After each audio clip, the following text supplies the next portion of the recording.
Hi, friends. Thanks for joining us.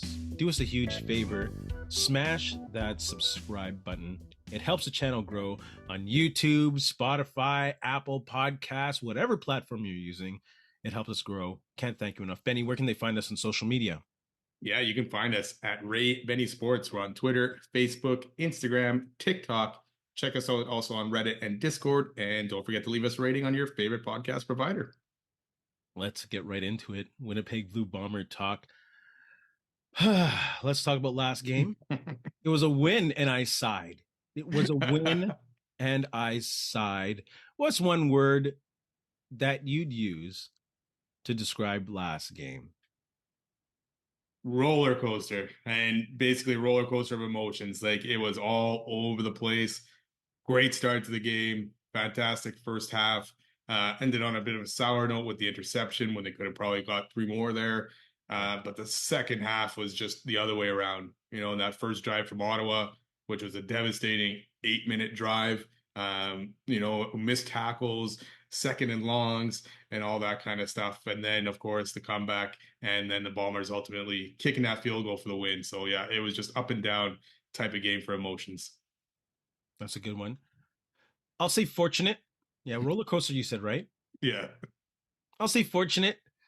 The Bombers were fortunate to get out of that game with a win. Yeah.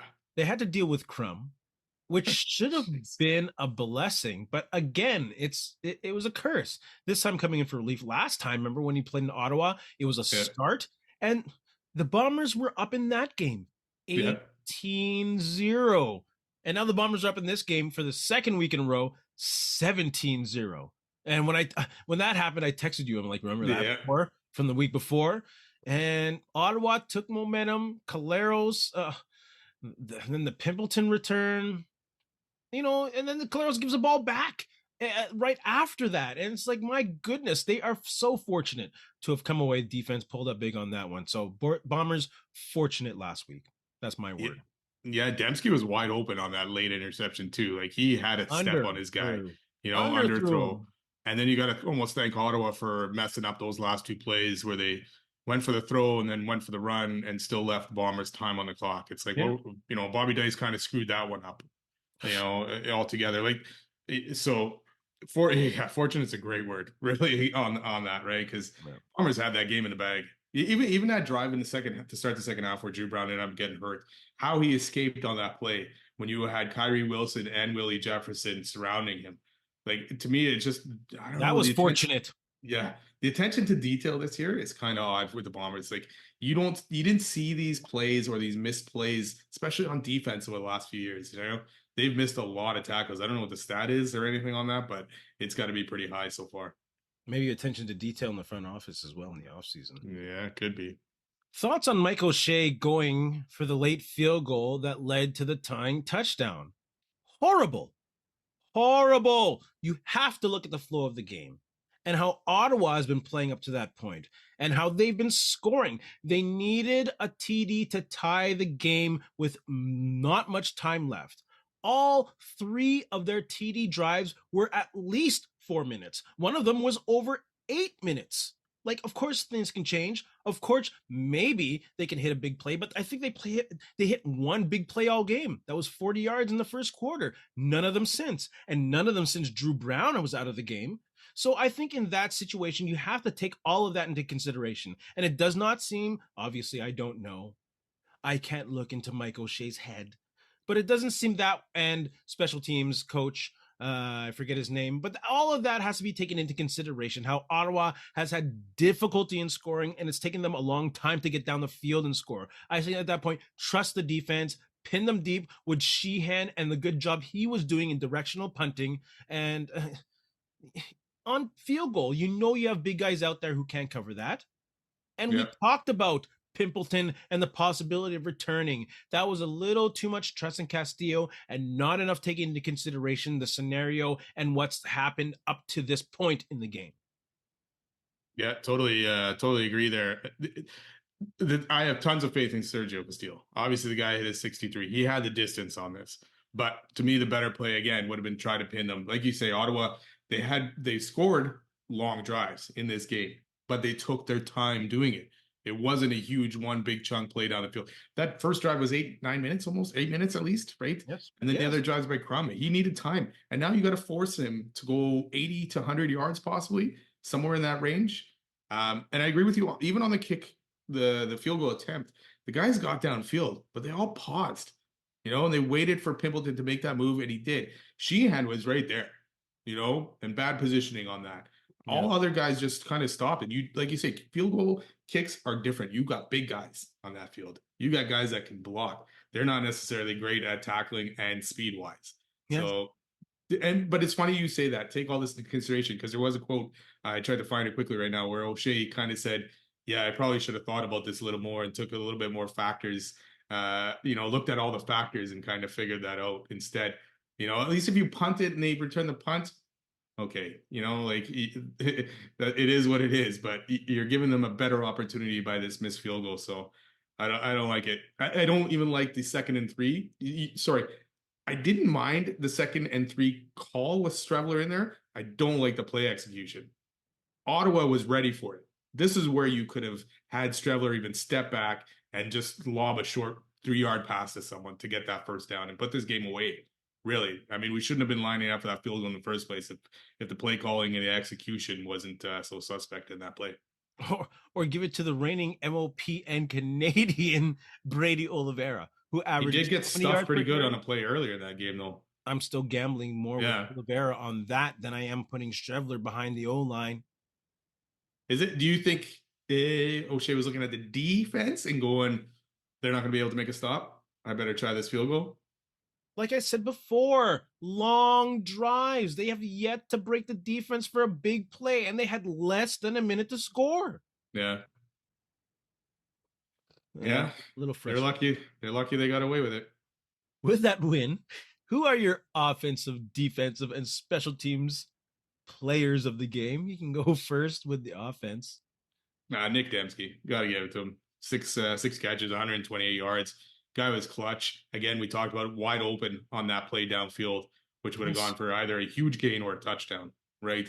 And it's funny watching his press conference, or not his interview after, where he's putting the blame basically on himself, and it's like, dude, and it was kind of unfortunate because it did bounce off his arm and into the Ottawa guy's hand, but I still don't blame Demski for that, man. The guy ran his route and he was open. So yeah, he's definitely my offensive player of the game. Yeah, he's part of that culture. He's part of that O'Shea culture. He won't put on the other dude. Second 100-yard game of the season. I thought he had more. He had one at 97, but for some reason I thought he had more. On a bit of a resurgence, but not really. It's like, yeah, this is what Nick Demski can do. 6 of 9 receptions on 9 targets, averaging over 20 yards per catch. Just go to more. To more. Without a doubt, offensive player of the game. Defense, I'm going to go with Tony Jones. I'm going to continue to sing the praises of Tony Jones. The man is a tackling machine. 11 tackles, 2 in the backfield, including a stuff on a 3rd and 1 in the first quarter that stopped Ottawa on a scoring drive. Man, Tony Jones. You know what? I had to Evan Holm down because interception and some clutch knockdowns. When he was down on the field hurt, I was holding my breath because I was like, oh God, we don't need this. But yeah, solid game from him. I do want to give a shout out to Jake Thomas because we've ragged on him quite a bit this year. And he was stellar in this game, or maybe stellar is too strong of a word, but he was very good.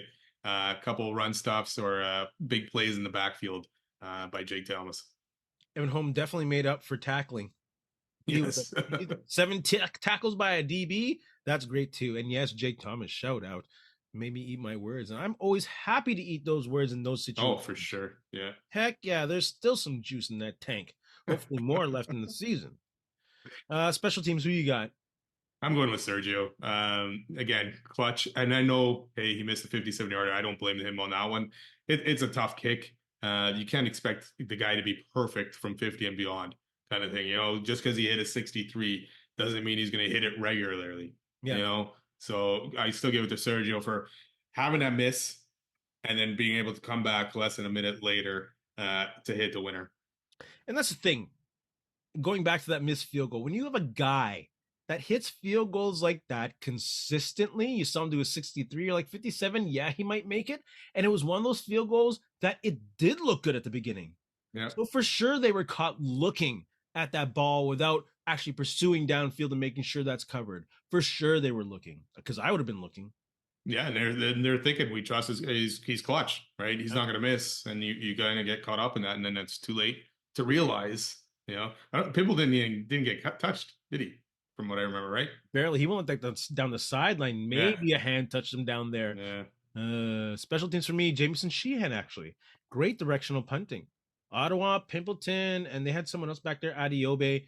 I said that wrong. I'll try again next week. We're pinned on the sideline for much of the game. Yes. Without much room to maneuver. So shout out for me for Jameson Sheehan.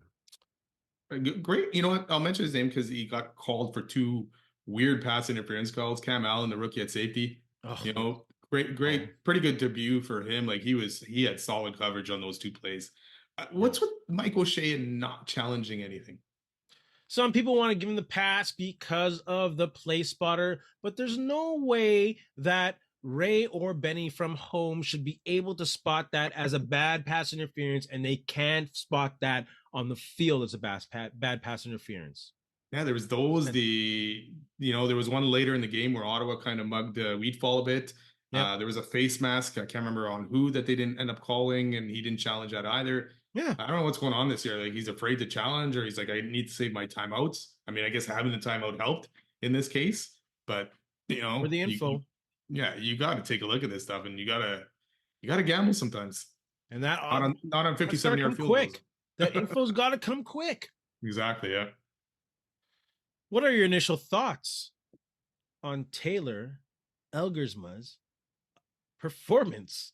If you're a betting man, is he going to stick with Green Bay? If I'm a betting man, I'm not betting on him sticking with Green Bay.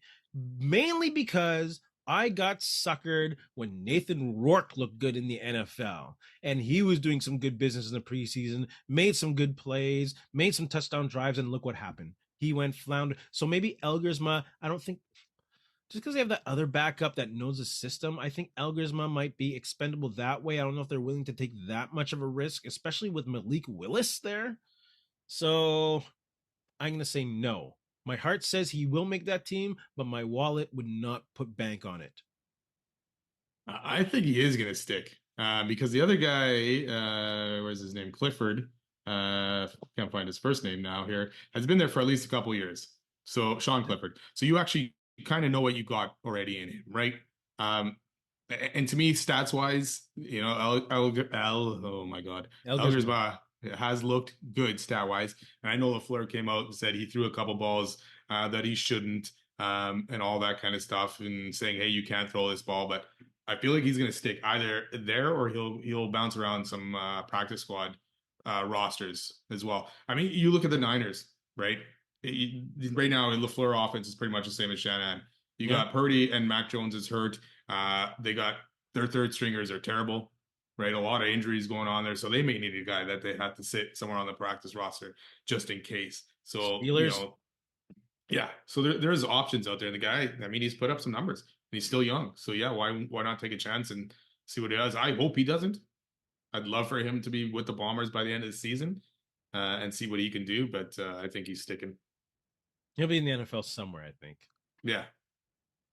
Thoughts on Demerio Houston signing? I'm okay with it, but at the same time, I kind of wish they didn't have to do it.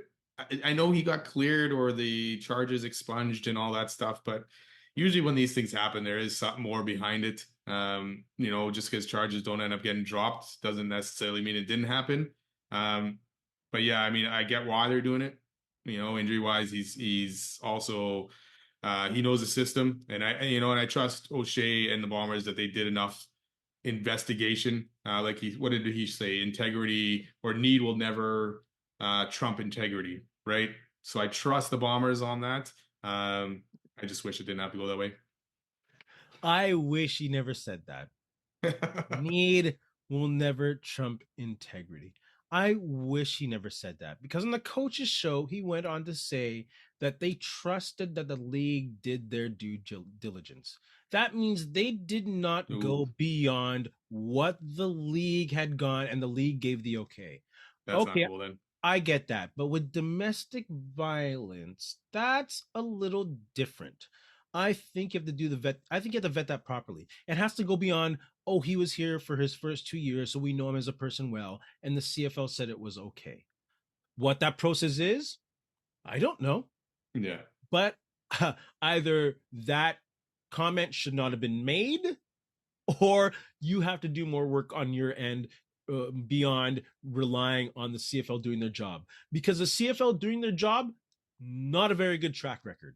No. Not a very good track record. They just let a gambler who everyone says that was a cardinal sin, they let a gambler back in. The Chad Kelly situation, that was a huge fumble. So am I going to rely on the CFL to do their due diligence beyond? No, I'm not. So I'm honestly a little disappointed. The team needs it, but the response from Mike O'Shea and the information available on what they did, I'm a little uncomfortable with that, to be honest with you. Yeah, now that you say that, I totally missed his comments on that. But knowing that as well, I'm with you on that. It's like you had to do your own due diligence. Like the Bombers had to do their due diligence on this. Like you said, trusting the league to do that. Because I mean, if it comes out where, hey, he did do this, or he does get charged again for something in the future, that's not going to be a good look. And that, oh, again, it's not good for O'Shea either, because now you're saying need will never trump integrity. Well, if something happens down the line, that looks like it did, right? Absolutely. There has to be other options out there, Yeah. so yeah, kind of disappointing to hear that on this. I would have rather heard that, yes, we've known we've been in DB trouble since week 2, and we've looked at the situation and we've been monitoring that situation in depth since that time. Yeah. Yeah. So I'm hoping it's all good. I believe in people getting second chances, but specifically in regards to this situation, doing due diligence, I don't think it was there on the organization's part. That's yeah. Oof. Speaking of the organization, we're at the midpoint. They're 5-4. We're going to give some grades to coaching, defense or offense, special teams, defense, and then special teams. Whatever. Here it is. Let's start off with coaching. I'm the coaching. It's all coaching. Offense, C. Passable, but not impressive. You know, I just think that when I said what happens with Ottawa will either be them turning it around, or it'll be an indictment of who they really are. And unfortunately, I think it's an indictment of who they really are.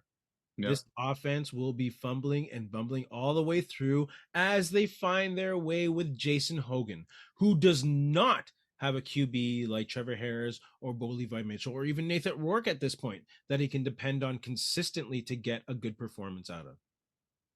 Yeah, I'm gonna go with the C as well, but like it's always tale of two tapes, right? You got the first half where the offense looks unstoppable, and then it's like, do they make adjustments, or do the other team make adjustments, and then all of a sudden the Bombers' offense is terrible, right? Because what do they score in Ottawa? Just that 7, and then the field goal. They got one touchdown because they started at midfield basically, and then the field goal again. And you're attempting a 57-yarder because that's as close as you can get as well on offense. So yeah, to me, it's like you got glimpses of what this offense could possibly be, or teams are just figuring things out and going, okay, they're doing this, and now let's simplify it, and we're going to do this on defense, and all of a sudden the Bombers are like, ooh, shit, what's going on here? I can't figure this out. Yeah. So, like, So as a total grade, looking back at just at what we talked about with Mike O'Shea going for that field goal, Jason Hogan. I love Jordan Younger, by the way. yeah, What would you give coaching a grade? probably the whole thing would be a C minus, even a bit, because there's stuff that some coaches have done well, and then there's O'Shea that I'm questioning a lot with O'Shea this year. Not that I want him gone or anything like that, not even Oh, yeah, close yeah, to yeah. it. But his decision making this year has been kind of suspect, and all that kind of stuff. I like the job that Mike Miller's done. Besides that field goal return, right? On special teams, he's done a pretty good job. Jordan Younger's defense not as strong as it was last year. It is giving up more points per game, and maybe that's just not enough depth or what's going on there. But still liking the defense as a whole. And then Hogan, he's learning, right? It's unfortunate for him to be tossed into this kind of season with a Grey Cup at home and stuff like that. So a lot of pressures on his shoulders. Yeah. And then you got Zach Claros, who's not playing up to standards really, or what you need sometimes, right? Where he's been up and down this year. Again, good start in that Ottawa game, good first half, but then the second half, it's like, what's going on? Why are you making those throws? Even the interception to end the first half. What's the call there? I don't like it. Even listening, I was listening to that one on the radio, and Doug Brown is like, "Play it safe, play it safe, play it safe," Yeah, and then he's like, "Oh shit," like just take the three, and maybe that three would have obviously came in handy later. Who knows, right? Obviously, but so yeah, probably a C minus. Yes, defensive coaching saves that from close to a D, to be honest with you. I think Jordan Younger's done a fantastic job with the tools that he's had at his disposal. We know that this team's always bend but don't break, but they've just been breaking a little more often than we've seen before. Like, they're gonna give up passing yards. They're gonna give stuff up underneath. They're gonna give up those crossing routes. But before, they've usually been making those tackles when they get those receptions on those crossing routes, limiting it to a 7-yard rather than a 14-yard play. Yeah. So hopefully, we just talked about Demerio Houston being brought in. We'll see, maybe, who knows if any other talents being brought in. But I think Jordan Younger, considering the changeover in talent that he had in the offseason and the lack of maybe bringing talent in, I think he's done a great job with the defense, to be honest with you. Yeah, it's funny you say that because there is a lot of plays where guys seem like they're in the right spot. Yeah. But tackling has been atrocious this year. Yeah. You can't put that on coaching. Like we talked about, Kyrie Wilson and Jefferson having Drew Brown for a huge loss. He gets through, completes the first down, and they get the touchdown at the end of that. Right. And how many second and longs were on that drive? At least two. So yeah, execution hasn't been there, and the tackling has been, I don't know. I said atrocious. It could be worse than that. What are you going to give special teams? I'm going to give him a B. Besides that kick return off that missed field goal, they've been pretty good. Like you said, Sheehan's had a good year. Castillo's been good year. Kick coverage has been good. Baval has looked good. Peyton Logan's coming back too now, so we'll see what that does. But yeah, they've been a solid, probably the best group of the bunch. Oh, I'm giving them an A. The returning game has been steady. The cover game has been solid. Winnipeg is ranked second in the league overall in special teams when combined all the stats together. I can't really complain. I'm going to give them an A. Right on. Continuing on the midpoint season, who is your Blue Bomber MOP at the midway point of the season? I'm going to go with Willie Jefferson. Dude's a one-man wrecking crew on the defensive side of the ball. The blocks, the sacks, the strips, the tackles. He's also the emotional leader of the team, playing by example. Everyone has to, he's the standard that everyone measures him up to. His energy fuels his defense and the entire stadium. We see it and experience it on game day. It's no joke. So I'm going to go with Willie Jefferson as MOP. Not Sergio? Well, he's great too, but I'm still going to go Willie Jefferson. It's always going to be hard for me to give it to a kicker over a defensive end when it comes to the end of the day. I love kickers. I used to kick myself, but I'm going to go Willie Jefferson, brother. It's funny, as a Niner fan, there was Dave Akers was their kicker for a few years. And I can't remember if they're actually, this might have been the Harbor year. So they were good, but a lot of field goals. And I think Dave Akers got the MVP or whatever of the Niners that year, kind of thing. And I'm like, when you're giving it to a kicker, that's something. Great job by Sergio for sure. And he's probably up there, but I'm going to give it to Nick Dembski. We talked about him earlier. Great season. Clutch. The guy has been around. He's there when the Bombers needed it. He needed a big catch late in that game to get another 17 yards, I think, or 15 yards off that catch to kick a closer field goal. He's been there, and really, you lost Dalton Schoen, you got Wheatfall and Clercius, who are second-year guys, and there's really nobody else, right? It's Dembski's got to kind of lead the way, and a lot of weight on his shoulders. So I'm going to go with Nick. Bomber fans, Put your thoughts on the midway point season MOP in the comment section below. Don't forget, smash that subscribe button. Let's move on to this week's game in Montreal against the Winnipeg Blue Bombers. I tried. That was horrible. French immersion failed me. It has failed me. Remember that clown in those movies, man, that we had in French class? What was that again? What an annoying weird dude. There's no way they made those and weren't on acid. No way. I'm surprised you don't remember his name. You usually remember stuff like that. I know. I'm trying to forget it. I'm trying to forget it. Let's move on to the Bomber blueprint against the Montreal Alouettes. Let's start with the offense. This is going to be a war of attrition on the line. You know, this is one of few games where the Bombers may not be able to depend on getting Oliveira going. And this might be one of those depend on the short passing game to set up the deep balls, especially with Dalton Schoen coming back, especially with Stearns now being found as a possible explosive weapon. And seeing also how explosive Oliveira can be coming out of the backfield of a receiver. You know, I think this is something the Bombers should really focus on. And maybe that opens up the big plays because they're currently the second least amount of big plays in regards to the passing game. And there's no coincidence that leads to being the second least amount of red zone opportunities with the third lowest touchdown scoring drive conversion percentage in the CFL. They need to fix that. So they need to be surgical and maybe set up the big game, and they got to score touchdowns. Yeah, they besides that Edmonton game, the big plays haven't really hit, right? No. We saw Clarles trying it against Calgary. Dalton Schoen's not playing. He's out. Still out. See? But Peyton Logan is back. So, you know, they're going to have to, hopefully they got some plays drawn up for this guy because Montreal's got and they got some injuries, but they got a great front seven, right? Yeah. Marc-Antoine Duquois is out and Mustafa Johnson are out for Montreal. So that definitely helps.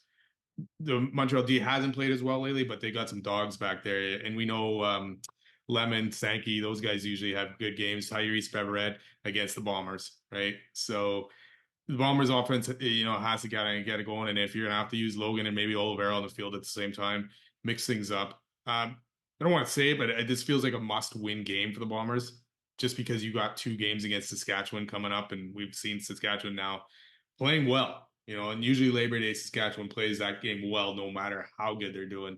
But right now they're at the top of the league. So Bombers really need to get this win, especially when you're probably facing a 4th-string quarterback. Man, I thought Schoen was playing. No, just announced earlier today, but shit. At least he would possibly be back for Labor Day, right? And of course, on offense, you know, I gotta implore them to use the heavy set and the trips receivers. Like, this defense is not that good right now.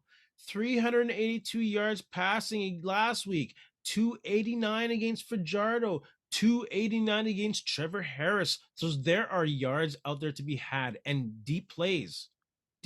Montreal might only allow 1 or 2, but they got to capitalize on those opportunities. Like, they'll get that look to Dembski like they did one-on-one deep. Caleros has got to hit those. Yeah, with Decoy out, I mean, that's huge for the Bombers. Yes. And why don't they, again, from last week, why don't they use Ellie as a tight end and not just goal line situations?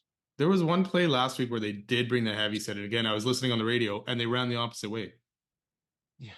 And it went for nothing. How is that nonsense? I was like sitting there with my hands up in the air, staring at the radio going, what? Oh, that's been so many times this year. Hands in the air. Oh my God. Oh yeah. Let's move on to the defense. I'm still pissed that Schoen isn't playing. What does the defense have to do? What's their blueprint to win the game this week? Yeah, I guess they don't know what they're getting at quarterback, right? Is it James Morgan, who actually had some decent numbers against BC? You know, put up over 200 yards. Is it going to be now they signed Shea Patterson? Cameron Dukes is there, you know, and I feel like Cameron Dukes, he played good against the Bombers before. Shea Patterson could have some revenge factor in there against the Bombers, but they're going to have to go after this guy, whoever it is. You're going to have possibly a rookie or someone who doesn't have as much experience. Get after them. The Bomber D kind of made Crum look like a superstar. a bit, and that's a lot of it had to do with missed tackles. Yeah. So that clean that up. Missed tackles cannot happen. And cover Tyler Snead, because the Bombers have had trouble downfield with guys, and Tyler Snead is going to be that guy. Montreal has a lot of injuries, No especially Philpott. no Philpott. Austin Mack is obviously out. No. They got a lot. Bombers got to take advantage of this because they need this victory. They got to confuse that kid with different looks. We were talking about last week how they need to simplify this defense. Maybe just get a spread or zone and let the QB try and figure out where the holes are. And it's good that they got pressure from the front four last week because that really helps a simplified zone. So I hope they do the same thing again because that was really effective and it really reduced the amount of 30 plus yards play, like we talked about earlier. One all game last week. So if they can continue to get pressure with a 4 and 3 man front and allow Tony Jones and the rest of the linebackers to roam in the middle of the field and take away those crossing routes, I think they'll be in a good position to win and hopefully create some turnovers. Yeah, they got one last game. Obviously, we talked about that too, right? Yep. Have you seen another team as bad as the Bombers blitzing? When I see teams bring 6 guys or something, they're getting through. The Bombers, when they do it, nobody's getting through. Did they blitz last game? They had a few big ones in the second half there, and they just weren't getting there. Yeah. It's like, I don't even know why they do it. Variety. Variety.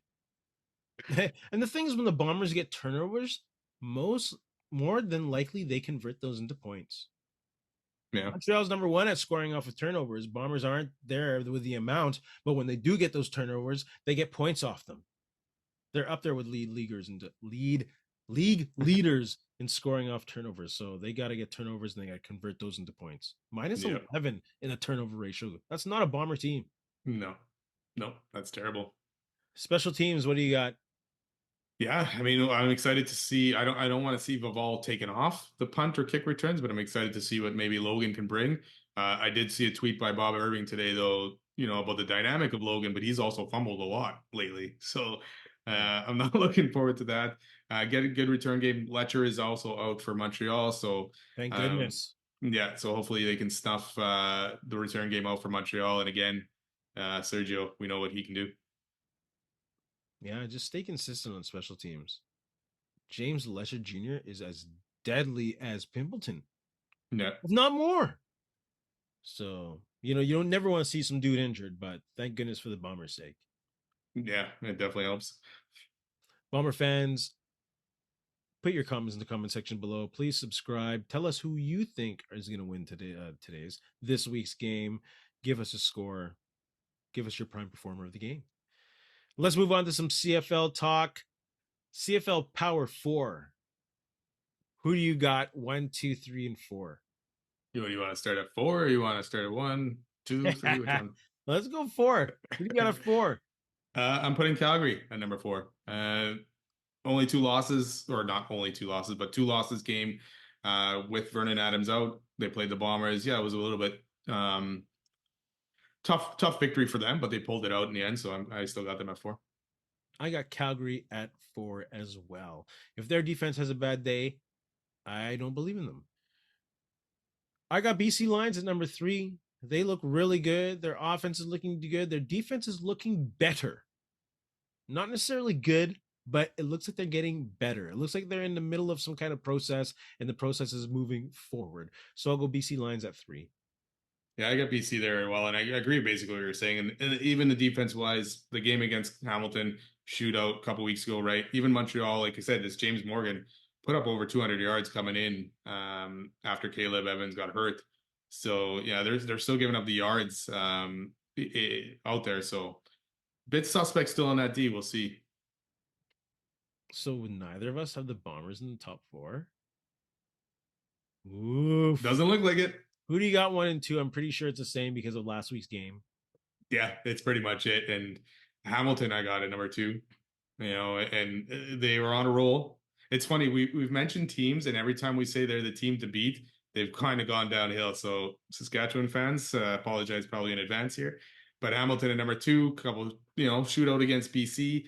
Looked shaky last week against a better defense, which Saskatchewan has. So we'll see how they do in the next few weeks, but Hamilton's sitting 2 for me right now. Yeah, I never noticed that whoever we crown is usually going to fumble for the next little while. So I'm going to crown Saskatchewan hard. They are the kings of the CFL. They are trending big time. They dominate. There's no one even close right now to Saskatchewan with only Trevor Harris, MOP. Yeah, let's crown them hard. Who's in line for another sim game losing? Never mind. CFL fans, let's hear who your power four is. Actually, let's see, because you're going to type it out and we'll read it. Yep. Thoughts on the Argos Lions displacement for 2026? It's good to hear that BC is looking to stay in the province and perhaps even stay on the mainland. But Toronto leaving the city and province and playing their games in these prairie markets where the teams don't need any financial help is right stupid. Yep. They are leaving a market where they're going to have an additional 300 to 400,000 people there. Why not go to Hamilton and just do it already? If you're looking for an established stadium, at the worst, go to Hamilton. Get on a GO train, get there. Go to Brampton, use their cricket stadium, put some temporary seats up. Go to Windsor, use their stadium. There are lots of opportunities in the region to grow the Toronto Argos, and Maple Leaf Sports and the CFL are fucking it up again. Yep. No question there. It's the same thing. Like, well, there's got to be places around there that they could figure this out and play there, right? Why are you traveling? If that's the case, then make these all away games. Like, you're obviously, it's pretty much half a season that they're going to be displaced here, right? Or for the first whatever it is, just play. You might as well just play 6 road games to start the season, and then play a back half of 6 home games straight. What's the difference of what's the point of playing a home game in Winnipeg? And then what? You're playing in Toronto, or like you're still going to come back later in the season and play Winnipeg again at home? Yeah. I don't even understand why this is out already with this. You know, until that schedule gets made, you could have had different options and say, hey, we're going to play somewhere else in Ontario, somewhere else here, anywhere. Yeah. So it doesn't make sense to me. And to me, how is this going to affect free agency as well? When guys are going to see this, go, okay, we're going to have 3 more road games, you know, on top of everything else. Why am I going to sign here? You know, so I feel like that's going to affect them as well. Like you said, BC's, you know, nothing really announced on them. So they're probably going to do it right and stick in Vancouver or BC to play these games. I mean, so yeah, terrible decision here, and so early to be making this decision. Maple Leaf Sports again, just being a disappointment and a failure. Are they getting the gates? I guess, is that why? So they'll make the Bombers sell it out 30,000. They'll get whatever from that, everything. I don't know, minus whatever the expenses it takes to run the stadium. I guess, I don't know. Terrible choice. Again, the CFL, man, just when you think maybe they could be turning the corner and making better decisions with a new commissioner, it's still the same old CFL. How can you even think of leaving the province when you have all those tourists there? Looking for things to do when they're waiting for their team to play. How can you even think of leaving that market? Yeah, exactly. You can gain new fans, even if they're from somewhere else, another country, another continent. Didn't matter. You could gain another fan that will, you know, start watching your brand of football. Yeah. You're not telling me that's not worth building a 20,000 seat stadium somewhere? Yeah.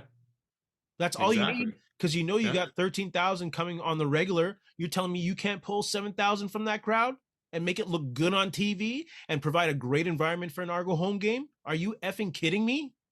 And it's for the CFL as well, right? Because you got this global initiative. This was your chance. You're going to have people from all over the world coming to watch these games. You know, why would you not showcase a CFL game that they can go watch? This boggles my mind. Opportunity after opportunity, CFL fumbles leagues to grow the game. Yep. Fumbles leagues, whatever. I'm just Sounded lost. Good. I'm just lost. Let's do something a little more fun to end off the show. CFL fans, put your comments in the comment section below about how the CFL might be, or probably is, or maybe you don't think they are fumbling an opportunity to grow the game. during World Cup month or whatever it is. Let's do something fun now. We're going to choose one player for each scenario. We're going to do this quickly. Don't have to give a big why. Game-winning kick from 40 yards in the CFL. Who are you going with? Sergio Castillo. Agreed. There's no other question. This will be interesting. 2-minute drill QB. Who are you going with? Let's add some more praise. Trevor Harris. Wow. Right now, he's clutch, man. He's playing well. I'm going to go with Vernon Adams. I like him in a 2-minute drill. Big play. VA still exists in my mind. Catch the last play in a Hail Mary. Who are you going with? Kenny Lawler, man. That guy can get some air and catch that ball. I agree. Kenny Lawler could be it, but I actually chose Geno Lewis. Something about that vet on game day when I'm going to throw that last pass, I want Geno Lewis there. Just to say, I did have Lawler/Lewis on my notes. And I had Lawler just in case. Who would you take to cover that receiver? Either Geno Lewis and Kenny Lawler on that last play. I'm going to take Tyrell Ford. I'm a little biased. Canadian. Yes, he played with the Bombers. I don't think guys are throwing towards his side that much this year. I think that's why his interception numbers are low. I'm going to take Tyrell Ford. Big one last game, right? Or was it the game before that he got? He took one at 86-yarder for last game. Was it last game? Yeah. Again, praising Saskatchewan here. Roland Milligan. Go with him. He's, again, another solid season coming from him. Reigning Defensive Player of the Year, huh? What? Did he win it last year? Defensive Player of the Year? Milligan? Yeah. It wasn't Beverett. Maybe you're right. Yeah. That's right. Who's going to throw that Hail Mary pass in your mind? Bo Levi Mitchell. That guy still got a beautiful deep ball. I'm going to go with Bo Levi too. And who's going to rush the passer on that last Hail Mary play? I'm going to take Jake Ceresna. I know he's not necessarily an end, but I remember him from the Grey Cup, and he got one of his last sacks, so I'm going to take Jake Ceresna. I'm going to go with our boy, Willie Jefferson, on that one. Big play, too. He always gets a big play. Let's talk about last game. Return, missed field goal, last play, tie game. Who are you going to take to return that out of the end zone? I guess, and logic would say Pimpleton, just because he just took one, but I'm still going to take Janarian Grant. Yeah, Janarian Grant, unquestionable. Last one, running back at the goal line, not QB. Maybe I knocked someone out by saying that. But I'm talking about final push. You have to give it to running back. I'm going to give it to Brady Oliveira from the Winnipeg Blue Bombers. Yeah, I'm going to totally agree on that one as well. No question. I mean, Dietrich Mills would be another one, big solid guy kind of thing. But yeah, Brady for me. I also had Ouellette on there. Oh yeah, another big solid guy, yeah. CFL fans, put your choices on that. Game-winning kick, 2-minute drill QB, catch last play Hail Mary, cover that receiver, throw that last Hail Mary, rush the passer on that last Hail Mary, return a field goal, and running back at the goal line. Also, don't forget to subscribe. Benny, what do you have to say to our friends? Yeah, for sure. Subscribe. Don't forget. Thanks a lot for listening. Don't forget to have a good week. Have a good week, and go Bombers, go. Yes, and the words of Ed Whalen in the meantime, and in between time, that's it. Another edition of Ray and Benny Talk Sports. Hey, friends and neighbors, don't forget to check us out online on Facebook, TikTok, Instagram, and Twitter at Ray Benny Sports. And don't forget to check out our YouTube channel. Leave a like, leave a comment, tell us what you think.